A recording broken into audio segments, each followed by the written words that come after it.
Students, आज मैं आपको कराने वाली हूँ अ ग्रेट लीडर महात्मा गांधी का एस्से। ठीक है, और मैं इसे साथ साथ आपको एक्सप्लेन भी करती हुई चली जाऊंगी, जिससे कि आपको ये लर्न करने में आसानी होगी। स्टार्ट करते हैं। A great leader Mahatma Gandhi. Introduction heading डालेंगे पहले, सबसे पहले, और उसके बाद अंदर लिखेंगे India is a great land. India कैसी एक महान भूमि है। Many great man have been born here. और यहाँ पर बहुत से महान व्यक्तियों ने जन्म लिया है। Mahatma Gandhi is one of them. Mahatma Gandhi उनमें से एक हैं। He served his country and he is called the father of nation. उन्होंने इस देश के लिए, अपने देश के लिए क्या किया, बहुत उसकी सेवा की, और इसलिए उन्हें क्या कहा जाता है, he is called the father of nation. वो राष्ट्रपिता के नाम से जाने जाते हैं। Birth, he was born on 2 October 1869 at Porbandar in Gujarat. उनका जन्म गुजरात में पोरबंदर में 2 अक्टूबर 1869 को हुआ था। His full name was Mohandas Karamchand Gandhi. और उनका पूरा नाम क्या था, मोहनदास करमचंद गांधी था।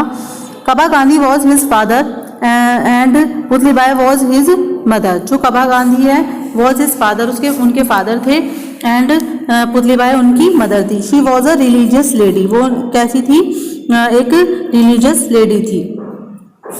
Education, he was sent to school at the age of 7। वह स्कूल भेजे गए कब, 7 वर्ष की अवस्था में। In his childhood he was an average student. जब वो अपने बचपन में थे तो वो कैसे स्टूडेंट थे, एक एवरेज स्टूडेंट थे, मतलब कि औसत स्टूडेंट, मतलब कि ना तो ज़्यादा बहुत अच्छे पढ़ाई में थे और ना ही डल थे, मतलब एवरेज थे। He passed his matriculation examination at home. उन्होंने जो अपनी प्रारंभिक जो पढ़ाई थी वो अपने घर से ही पास की थी। After matriculation he was sent to England for higher education. और अपनी जब मैट्रिक की परीक्षा पास करने के बाद वो कहाँ चले गए थे, हायर एजुकेशन के लिए वो इंग्लैंड भेजे गए। ही वॉज सेंट, वे भेजे गए। ठीक है, वॉज सेंट है तो भेजे गए हैं।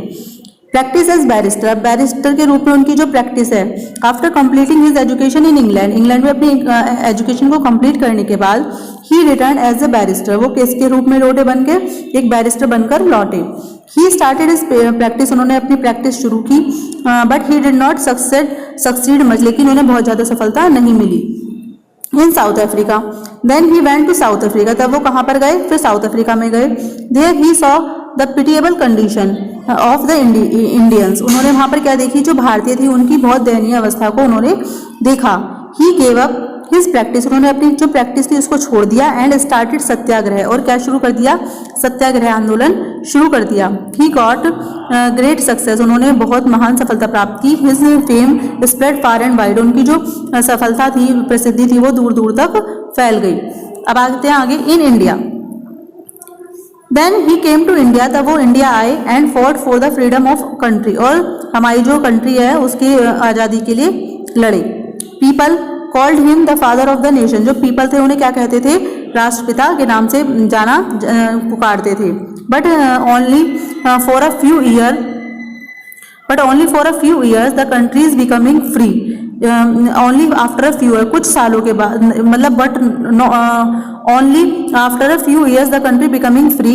ही was shot dead on 30 January 1948 by Nathuram Godse. और कुछ सालों के बाद जब कंट्री मतलब आज़ाद हो गई, उसके बाद क्या हुआ, ही वॉज शॉट डेड।